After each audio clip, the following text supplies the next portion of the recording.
네, 오늘 말씀 마태복음 5장 13에서 16절 말씀, 바로 앞에 있는 팔복의 말씀에 바로 이어지는 말씀입니다.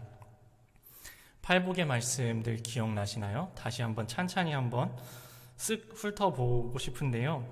이렇게 시작하죠. 심령이 가난한 자는 복이 있나니, 애통하는 자는 복이 있나니, 온유한 자는 복이 있나니, 의에 줄이고 목마른 자는 복이 있나니, 긍휼히 여기는 자는, 마음이 청결한 자는, 화평하게 하는 자는, 의를 위하여 박해를 받은 자는 복이 있나니.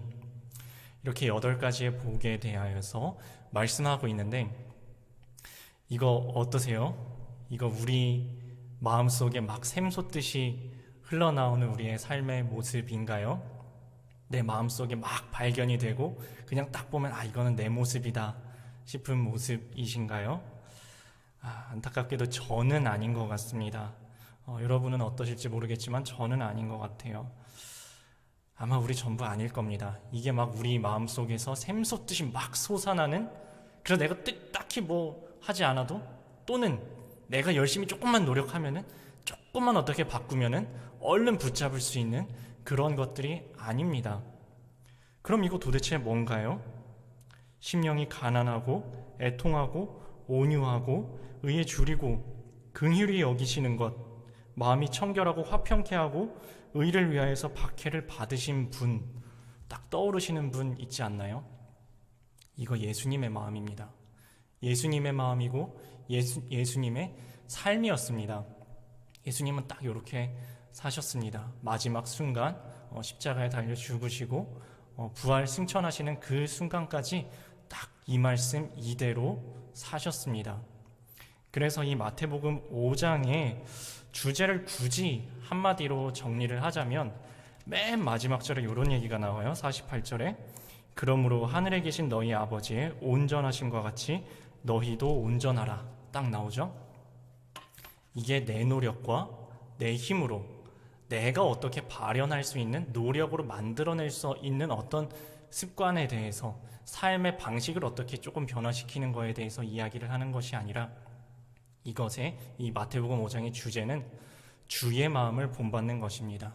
주의 마음을 본받고 예수께서 걸어가셨던 그 발자취를 따라가는 것, 주님의 마음을 본받는 것, 주님의 삶을 본받는 것, 하나님 아버지의 온전하심과 같이 그 온전함을 내가 본받아 사는 것, 이것이 우리의 주제입니다.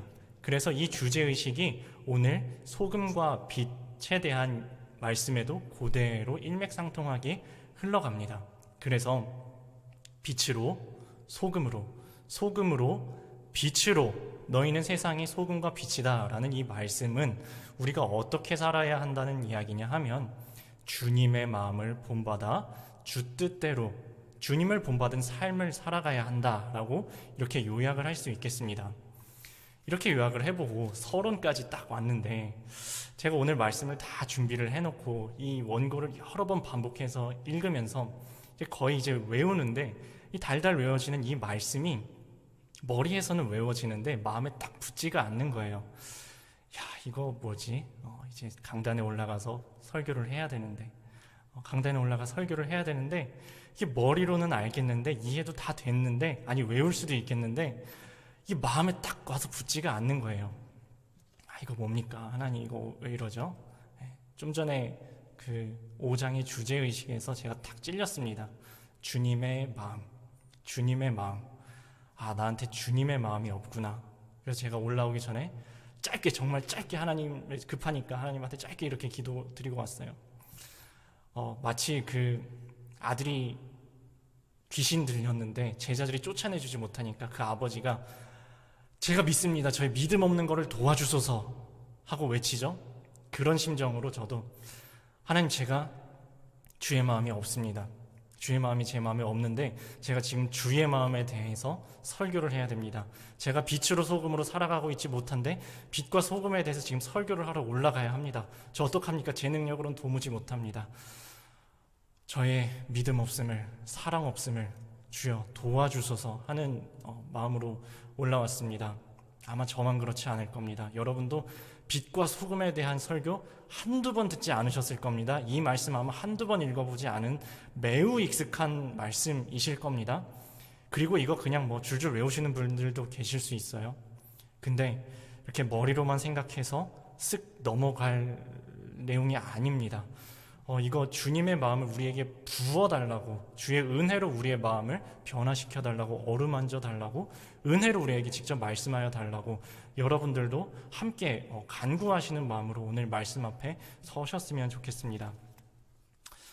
첫 번째 포인트입니다. 제가 오늘 4가지 포인트를 준비를 해봤는데요. 첫 번째 포인트는 13절에서 이야기하고 있는 너희는 세상의 소금이다 라는 말씀입니다.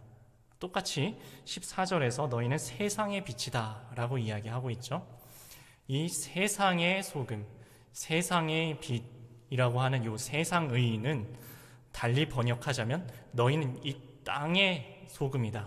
너희는 이 땅의, 이 세상 속의 소금이고 이 세상 속의 이 땅 한가운데에 서 있는 빛이다 라고 우리에게 말씀하고 있는 것입니다.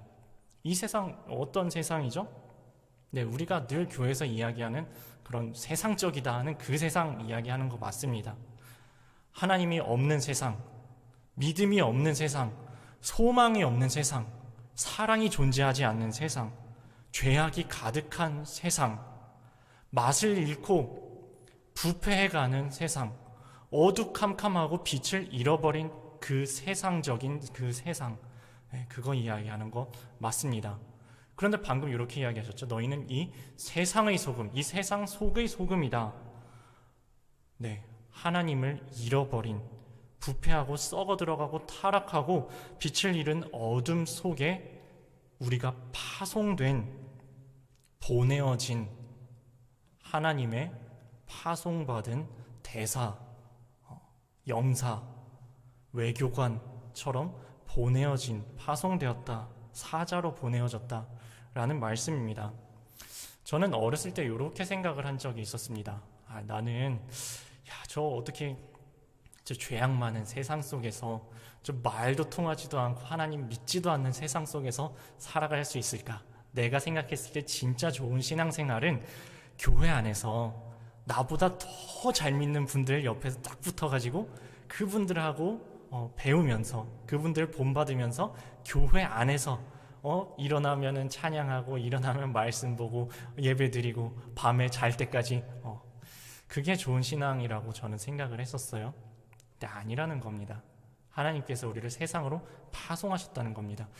우리끼리 잘 믿고, 우리끼리 행복하고, 우리끼리 서로 우리끼리만 신나서 찬양하고 박수치고, 우리끼리 똘똘 뭉쳐가지고, 그게 아니라는 겁니다.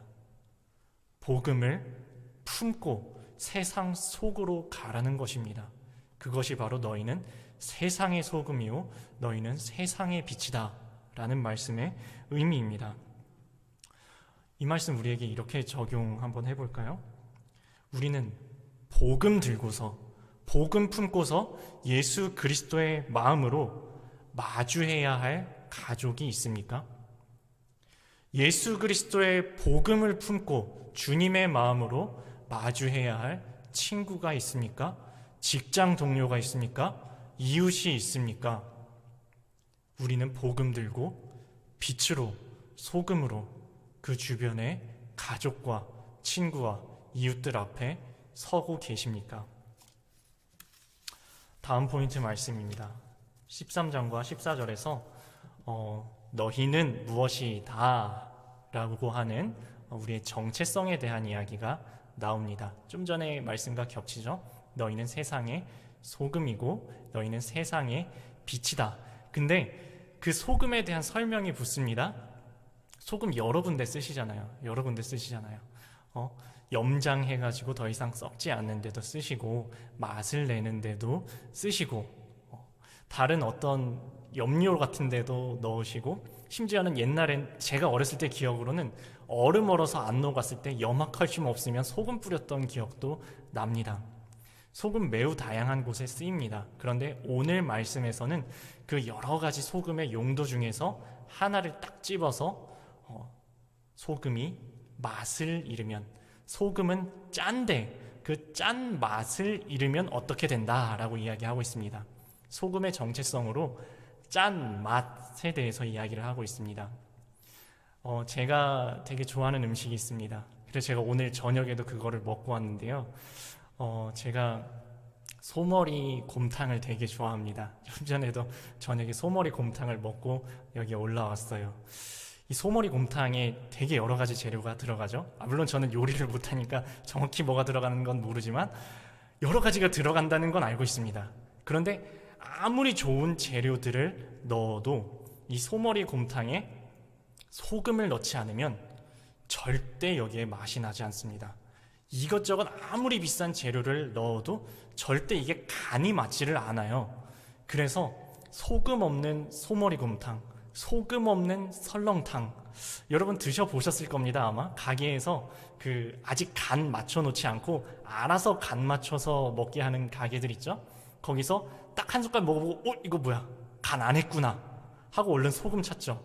식탁에 소금 있으면 소금 탁탁 넣습니다. 많이도 필요 없어요. 한 숟갈 다 넣을 필요도 없고 반 숟갈, 반에 반 숟갈 조금만 탁 넣고 한 입 다시 섞어서 먹는 순간 맛이 딱 살아납니다.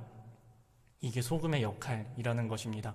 오늘 말씀 속의 소금의 역할, 소금은 짠맛을 내고 소금이 들어가서 녹으면 소금 자기만 맛이 살아나는 것이 아니라 소금도 살고 소금이 싹 섞여 조금 들어간 그 소금 때문에 한 그릇 되는 설렁탕이, 한 그릇 되는 소머리곰탕이 다 아주 환상적인 맛을 내게 된다고 우리도 경험으로 잘 알고 있지 않습니까? 오늘 말씀은 그 이야기를 우리에게 지적하는 것입니다.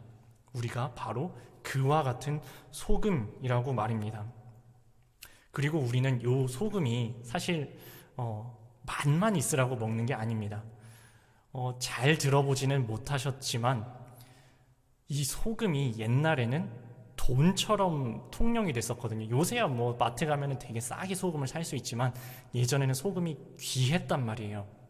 왜 이게 소금이 그렇게 비싸고 귀했을까? 소금을 안 먹으면 사람이 죽습니다. 사람이 죽어요. 진짜 사람이 죽나요? 죽습니다. 저나트륨증이라는 것에 걸려서 죽어요. 그래서 제가 신문기사에서 이런 것도 읽어본 적이 있어요. 신입생이 들어와가지고 신입생한테 물을 계속 먹였다는 거예요. 신입생 신고식으로 물을 계속 먹였는데 이 아이가 20살 된 이 아이가 물을 너무 많이 먹고 소금을 먹지 않아서 저나트륨증으로 죽었다는 제가 기사를 본 기억이 납니다. 소금 없으면 사람 죽습니다. 소금이 있어야 사람이 살아요. 소금은 맛을 내고 그 맛을 통하여서 사람의 생명을 살려내는 것, 이것이 소금의 역할이고 소금의 정체성이라는 것입니다. 그리고 이것이 바로 우리 십자가의 정신이기도 합니다.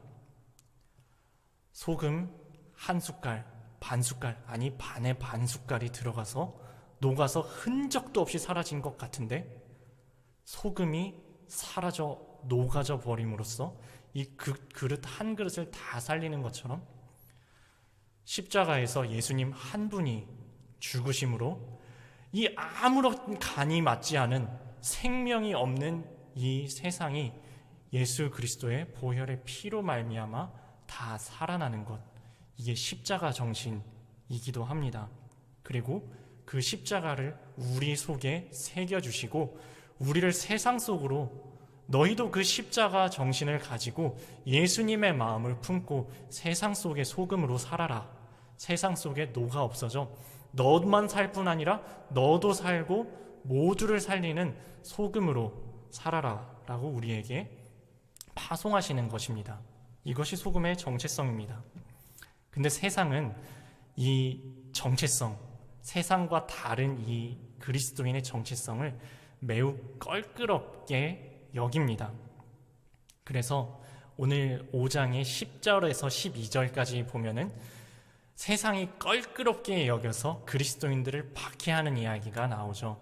의를 위하여서 박해를 받은 자는 복이 있나니 나의 이름으로 말미암아 세상이 너희를 욕하고 말도 안 되는 것으로 너희를 괴롭힐 때에 너희는 기뻐하고 즐거워하라. 너희 앞선 선지자들도 다 그와 같은 것을 겪었다라고 이야기하죠. 세상은 자기와 다른 우리 그리스도인의 정체성을 매우 싫어합니다. 예를 한번 들어볼까요? 세상에서 친구들이랑 같이 있을 때 진짜 재밌는 얘기가 하나 있습니다. 남 욕하는 이야기, 남 뒷담화하는 이야기, 너무너무 재밌어요. 다 같이 한 사람, 여기 이 자리에 없는 사람 놓고 다 같이 뒤에서 욕하고 있는데 나만 혼자 입 다물고 욕하지 않습니다. 그리고 아니야, 너네 그 잘못 알고 있는 거야, 뒤에서 이렇게 욕하지 말자 하면은 이 사람들이 다 같이 그래, 우리가 참 잘못했다, 욕하지 말아야지 이럽니까? 아니면 너만 잘났냐? 그럽니까?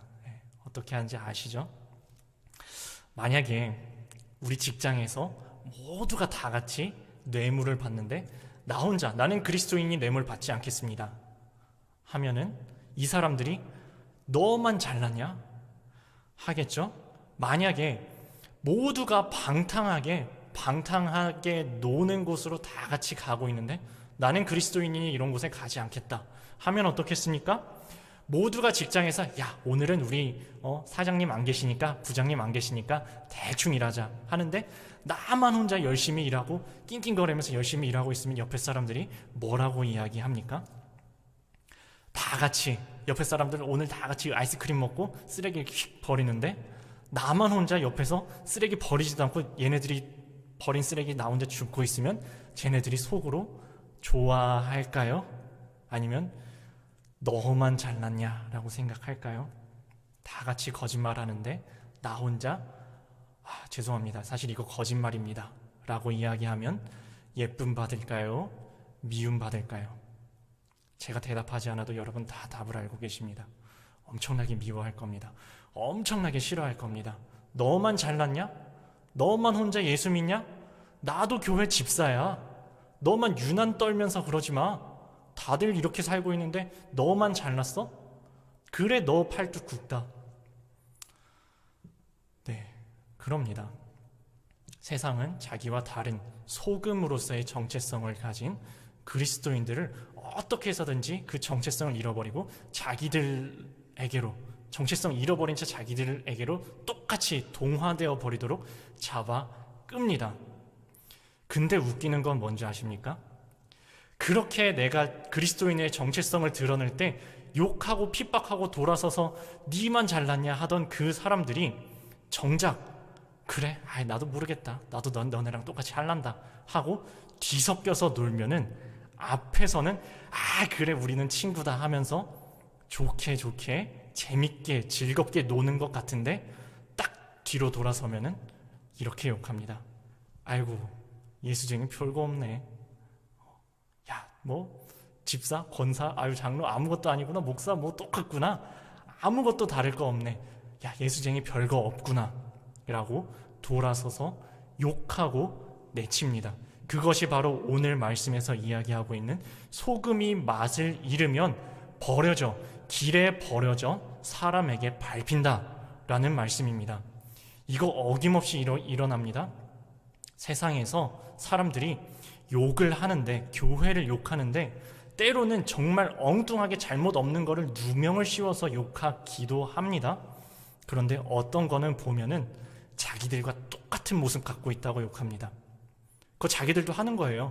그거 신문기자 쓰는 그 사람들도 자기도 하면서 교회 목사가 어떻게 했다, 교회 장로가 어떻게 했다 하면서 욕합니다. 자기랑 똑같다고, 별 다른 거 없다고, 다른 거 하나도 없다고 욕을 합니다. 그게 소금이 맛을 잃으면 길에 버려져 밟힌다 라는 이야기입니다. 그런데 저는 여기 이 밟힌다 라는 말씀에서 조금 더 무서운 것을 찾았습니다. 맛을 잃은 소금은 사람에게 밟힌다 라고 되어 있습니다. 다시 한번 볼까요? 13절 끝에 아무 쓸데없어 다만 밖에 버려져 사람에게 밟힐 뿐이니라. 아니, 회초리를 맞아도 하나님한테 맞으면 차라리 날 텐데 사람한테 밟힌다는 겁니다. 사람한테, 저 세상 사람들한테 자기들과 똑같다고, 맛을 잃어버렸다고 짓밟힌다 라는 이야기입니다. 하나님이 이거 그리스도인들이 이렇게 짓밟히는 거 놔두시나요? 하나님이 성전이 이렇게 욕을 먹는 걸 놔두시나요? 안 놔두실 것 같은데 놔두십니다. 맛을 잃은 소금된 그리스도인들이 짓밟히는 것이 하나님께서 정하신 이치라는 것입니다. 이게 성경에도 보면은, 특히 구약에 보면은 자주 나옵니다. 이스라엘 백성들이 하나님을 떠나서 이방 백성들과 전쟁이 붙어서 지고 있습니다. 그때 이 이스라엘 백성들이 생각해낸 게 있습니다. 언약궤를 안 갖고 와서 그런가? 하나님의 언약궤를 갖고 와야지. 그것 때문에 졌네. 그래서 가서 빨리 가서 언약궤 갖고 와라 하고서 언약궤를 갖고 옵니다. 그제서 이제 이스라엘 백성들이 막 사기가 올라서 함성을 지릅니다. 언약궤가 들어왔다. 그리고 어김없이 그 자리에서 다시 대패해서 도망가고 언약궤는 빼앗기는 사건이 나타나죠. 그 언약궤 못 뺏어가게 하지 않으셨어요? 빼앗기도록 놔두셨습니다. 성전을 주님 앞에 봉헌했으니까 성전은 절대 무너지지 않았겠죠? 아닙니다.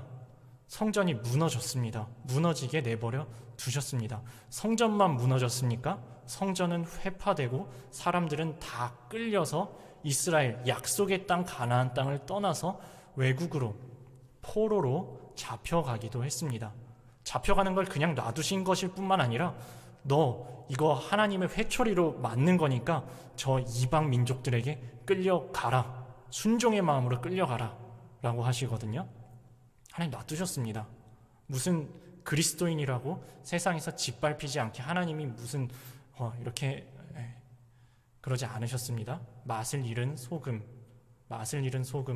세상에서 사람들에게 짓밟힌다 라는 것이 오늘 말씀에 분명히 이야기하고 있는 하나님의 심판의 뜻입니다. 우리 혹시 어떠신가요? 이 사람들한테 밟힌다. 하나님의 회초리도 아니고 맛을 잃은 소금이 되어서 사람들한테 밟힌다. 혹시 우리가 이 말씀 아프게 받아들여야 하는 것 아니신가요? 저는 오늘 말씀, 맛을 잃은 소금에 대한 말씀을 저에 대한 말씀으로 받아들이겠습니다. 세 번째 포인트입니다. 이 세상의 소금, 세상의 빛으로 살아가는 우리는 우리의 시선을 어디에 두고 살아가야 할까요? 어디에 집중해서 살아가야 할까요? 에 대한 답이 이렇게 나오고 있습니다. 하나님께서 우리를 세상의 빛과 세상의 소금으로, 세상 속으로, 저 악하고 거짓되고 부패하고 음란하고 어두운 세상 속으로 파송하셨다라고 했죠.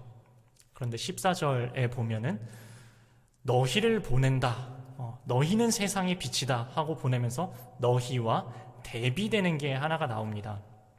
산 위에 있는 동네라는 것이 나옵니다. 14절에 너희는 세상의 빛이니 산 위의 동네가 숨겨지지 못할 것이다 라는 이야기가 나오죠. 산 위에 있는 동네. 이 마태복음은 기본적으로 유대인들을 향한 말씀이었어요. 유대인들에게 산 위에 있는 동네, 이 동네라는 게 사실은 그 폴리스라고 해서 도시를 뜻합니다. 산 위에 있는 도시 하면은 이스라엘 사람들은 딱 떠오르는 도시가 있습니다. 예루살렘. 저 큰 도성 예루살렘. 그런데 오늘 말씀에서 이렇게 대비가 되고 있잖아요. 너희는 세상의 빛이고 산 위에 있는 저 도시는 숨겨지지 못한다. 이게 서로 대비가 되고 있죠. 그러면 너희는 빛이고 세상의 빛이고 산 위에 있는 동네는, 산 위에 있는 저 도시는 어둠이다 라는 이야기잖아요. 저 산 위에 있는 동네, 하나님 없는 동네, 빛이 없는 어둠캄캄한 동네. 이 어둠의 동네를 보고서, 그 악이 관영한 세상을 보고서 이 그리스도인들이 품어야 할 자세가 어떤지를 보여주고 있는데요. 저는 당장 신문을 펴고 당장 뉴스를 켜고서 거기에서 어떤 악에 대해서 나오면은 쉽사리 이렇게 흥분해서 막 비난을 합니다. 아니 저런 천인공노할 나쁜 짓을 하나? 사람들이 다 보고 있는데, 세상이 보고 있는데 어떻게 저런 일을, 참혹한 일을 저지를 수가 있지? 저런 사람은 사형을 시켜야 해. 저런 사람은 무기징역을 보내야 돼. 저런 사람은 좀 맞아야 돼. 쉽사리 이렇게 이야기합니다. 그게 정의감인 줄 알고 말로 비난하고 마음 같아서는 진짜 주먹으로 한 대 때려줄 것처럼 이렇게 막 밥숟가락 딱 내려놓고 흥분하는 것이 저의 모습입니다. 혹시 여러분의 모습은 아닙니까? 악에 대해서, 어둠에 대해서, 하나님을 떠나버린 세상에 대해서 이렇게 분노로, 쟤네들이 주먹을 갖고 나오니까 우리도 주먹을 갖고 나오고, 저 사람들이 입으로 범죄하니까 나도 똑같이 입으로 험한 말로 되갚아주는 것, 강대 강으로 우리도 똑같이 나아가는 것이 오늘 말씀에 우리가 해야 할 자세, 우리가 가져야 할 자세라고 말씀하고 있는 것일까요? 아닙니다. 오늘 말씀은 분명히 이야기합니다. 어둠은 똑같이 어둠을 쫓아내야지, 저기 어둠은 어떻게 잘라내 버려야지, 어둠을 어떻게 가려야지, 안 보이게 어둠을 어떻게 두들겨 패야지, 이게 아니라 어둠을 없애는 것은 단 하나의 원리, 빛을 비출 때 어둠이 없어진다 라고 이야기하고 있습니다. 너희는 세상의 빛이라. 저 산 위의 동네가 숨겨지지 못할 것이다. 그러면 우리가 세상의 빛으로, 세상이 이 빛 앞에, 하나님의 빛 앞에, 우리가 하나님의 빛을 받아서 반사해서 보내는, 비추는 이 빛 앞에 저 악이 숨겨지지 못할 때 어떤 일들이 일어날까요? 우리 교회니까 이렇게 이야기해 봤으면 좋겠습니다. 이단. 우리가 이단을 대처할 때 이렇게 대처해야 합니다. 물론 이단에 대해서 똑같이 연구해서 도대체 이 이단이 왜 이 사람들을 혼미케 하는 거지? 연구해서 파고들어서, 심지어는 어떻게 이 사람들을 잠입해서 어떻게 똑같이 나도 신앙 고백도 해보고, 도대체 뭐가 있어서 이렇게 우리를 혼미케 하는 거야? 나도 공부도 해보고. 네, 물론 특수한 사역을 맡으신 분들은 그런 분들도 필요합니다. 그래서 이 사람들을 다 발본색원해서 우리들 안에 침투해 있는 이단의 명단을 다 만들어서 그 사람들을 다 어디 무인도로 보내버리면 이단이 사라질까요? 그렇지 않습니다. 그 이단을 뿌리 뽑으면 더 이상한 새로운 이단이 또 태어날 것이고, 그 이상한 이단을 다 뿌리 뽑아 놓으면 더 이상한 또 다른 이단이 또 생겨날 겁니다. 지금까지 그랬습니다. 2000년 전에 이 신약 성경 속에도 수많은 이단이 있었고, 지금은 또 듣지도 보지도 못한 새로운 이단들이 계속 생겨나고 있습니다. 이 악을 없애는, 이 어둠을 없애는 단 하나의 가장 효과적인 방법은, 곰팡이를 없애는 방법은 햇빛을 비추는 것입니다. 어둠을 없애는 방법은 빛을 비추는 것이라고 오늘 말씀 이야기하고 있습니다. 진리 대신 길이요, 진리요, 생명 대신 예수 그리스도를 집중해서 예수 그리스도의 빛을 비출 때, 주의 사랑과 주의 복음을 비출 때 악이 사라지고 이단이 사라지는 것이지, 이단을 연구하고 똑같이 내가 저 사람들을 어떻게 해서 제거해 버리려고 한다고 제거되지가 않습니다. 그래서 악을 바라보고 악과 싸우다가 이렇게 이야기하죠. 괴물과 싸우다가 괴물이 된다고. 악과 싸우다가 나도 모르게 악을 닮아 버리는 것입니다. 우리의 시선은 하나님께 고정하는 것입니다. 그리스도인의 시선은 하나님께 고정하는 것입니다. 그리스도인들은 악에 집중해서 악과 맞서 싸우는 것이 아니라 하나님께 집중해서 하나님을 바라봄으로 그 진리의 빛을 비춰서 싸우는 것입니다. 그것이 그리스도인들의 싸움 방식입니다. 그래서 오늘 5장 5장 저기 뒤에 39절에 보면은 이런 얘기가 나와요. 바로 앞에 눈은 눈으로 이는 이로 갚으라 하였다는 것을 너희가 들었으나 나는 너희에게 이르노니 악한 자를 대적하지 말라. 악한 자를 대적하지 말라. 성경에 악한 자를 향한 성경의 태도는 분명합니다.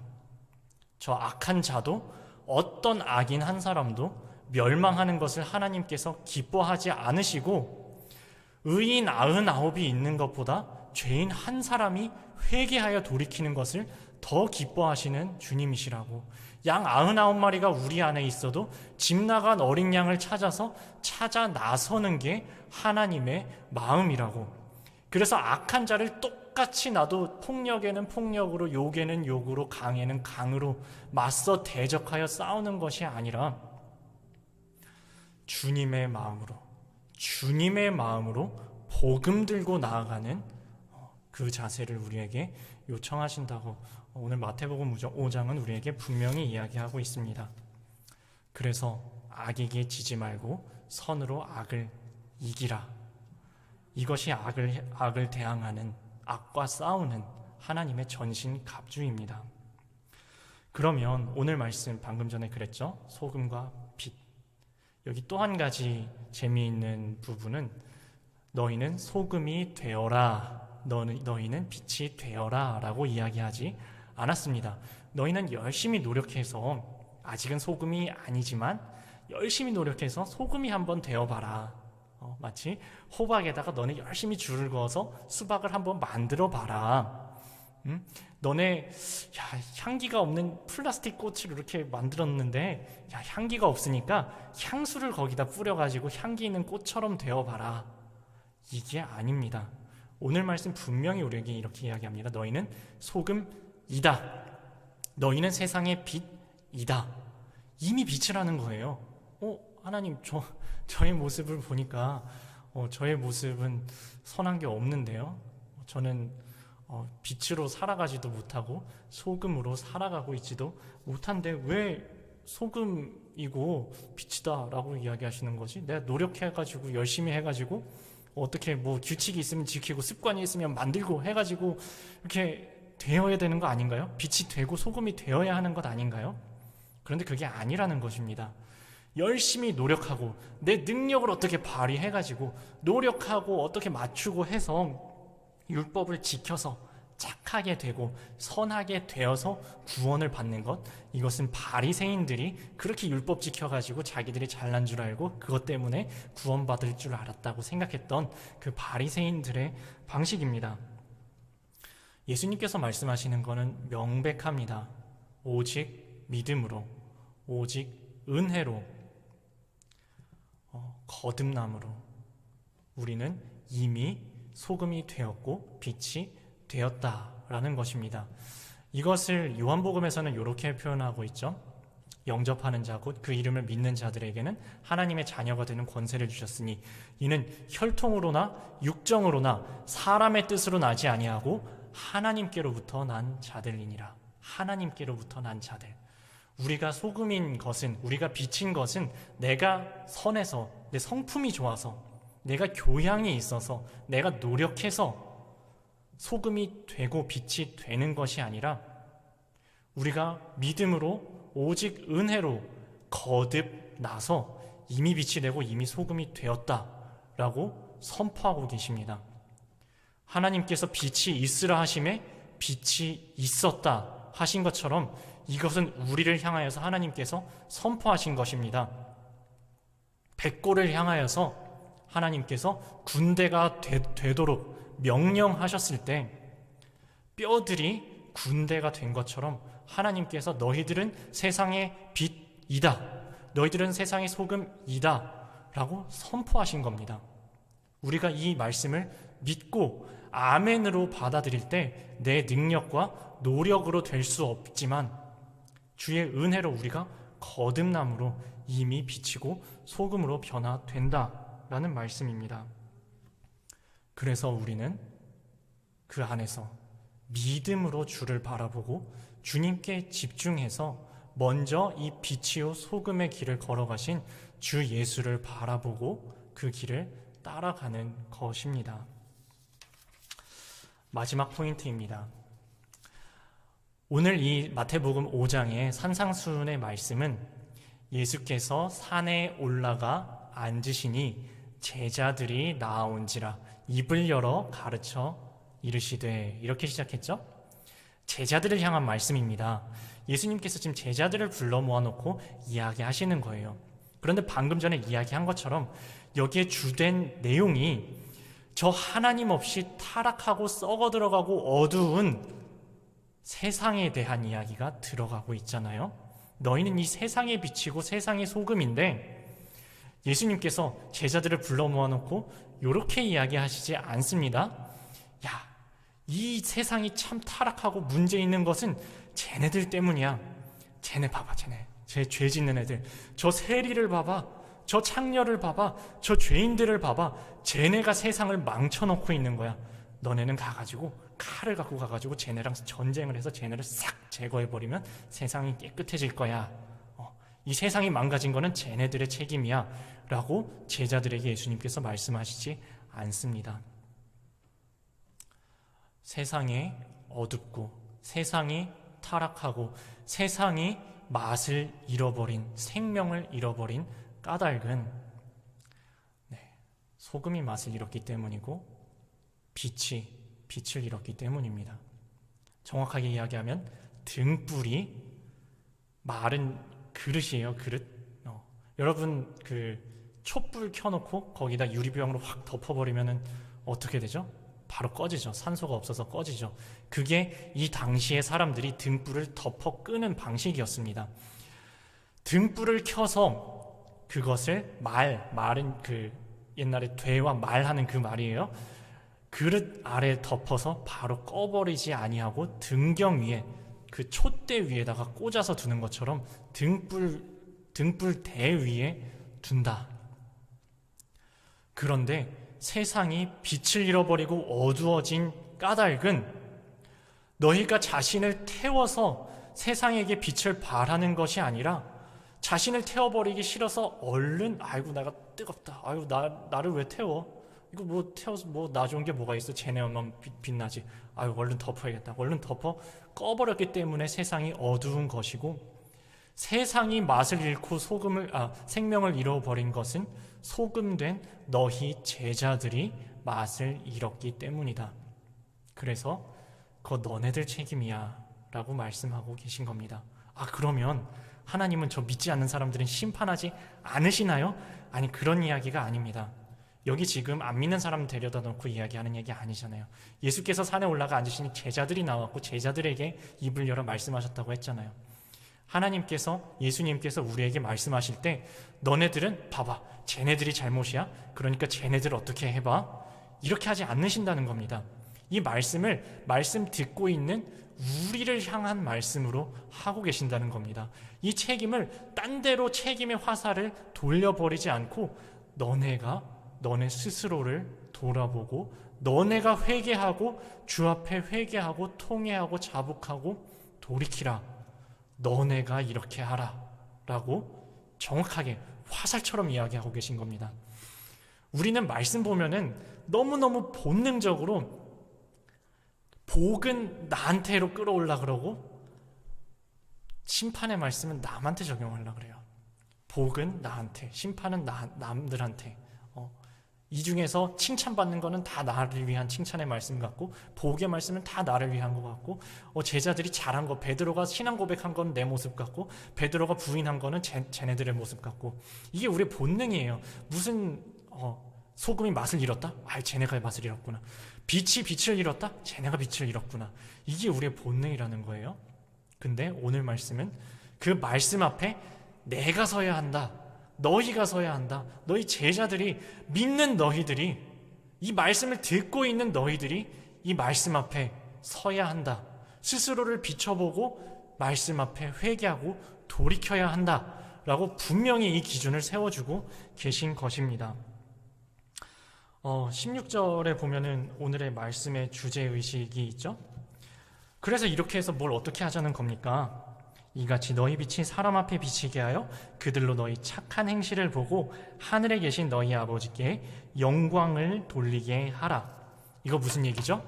복음 전파에 대한 이야기입니다. 너희가 세상 속에서 빛으로 소금으로 살아감으로 인해서 사람들이 예수 믿는 너희가 빛으로 소금으로 살아가는 것을 보고 그 믿지 않는 사람들이 하늘에 계신 하나님 아버지께 영광을 돌리게 하라. 그 사람들이 너희를 보고 예수 그리스도를 알게 되고 너희 때문에, 세상 속에 있는 너희의 모습 때문에 저 사람들이 하나님을 알게 되고 하나님을 만나게 되고 하나님께 영광을 돌리게 되고 궁극적으로는 하나님께 되돌아와서 주님을 믿게 되리라는 복음 전파에 대한 이야기잖아요. 이거 제가 오늘 말씀을 저한테 적용을 시켜보았습니다.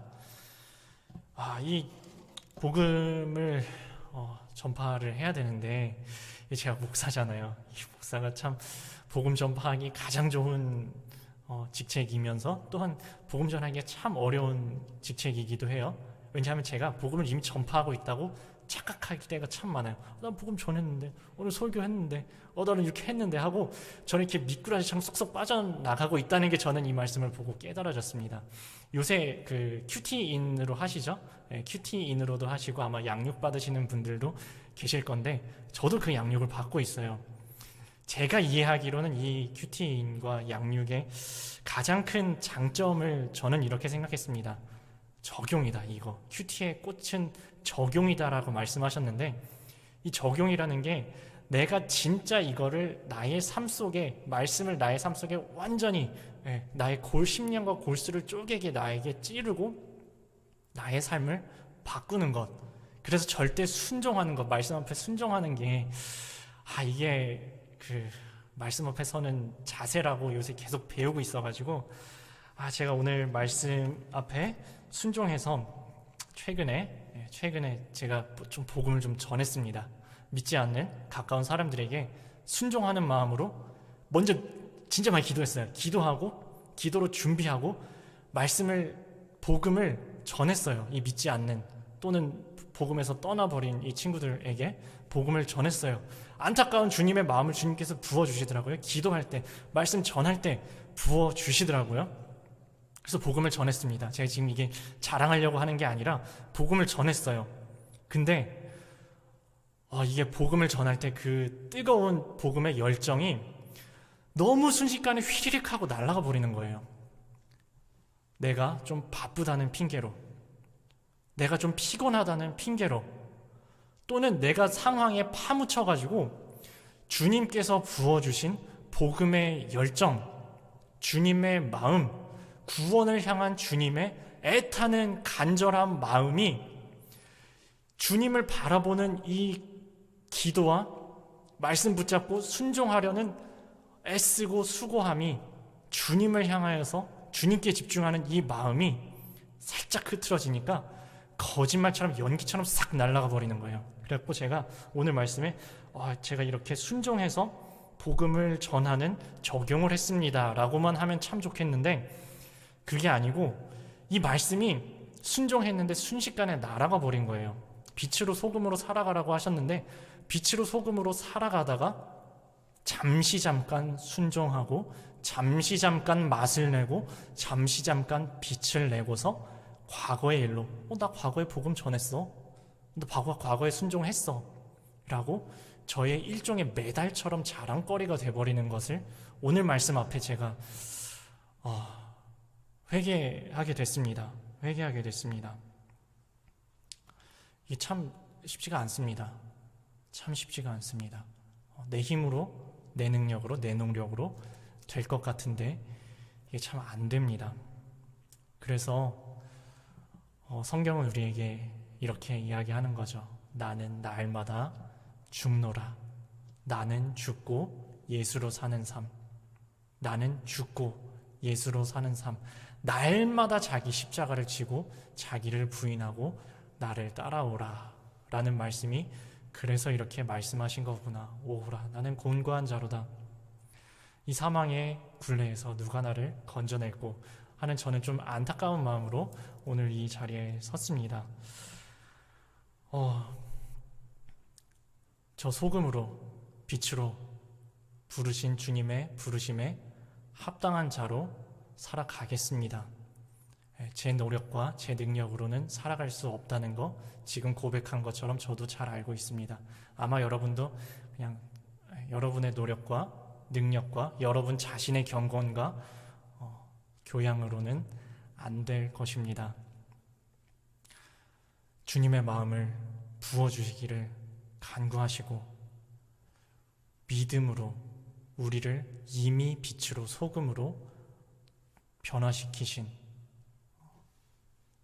중생케 하신, 그리고 지금도 주님의 길로 인도하시는, 이끌어 가시는, 그리하여서 모든 것을 합력하여 선을 이루시고 우리 가운데 선한 일을 시작하신 그분께서 그리스도의 날까지 완성하여 주실 그분, 우리 주 예수 그리스도 붙잡고 세상 속에 빛으로 소금으로 사명 감당하는 저와 여러분 다 되시기를 주님의 이름으로 축원합니다. 이렇게 기도하겠습니다.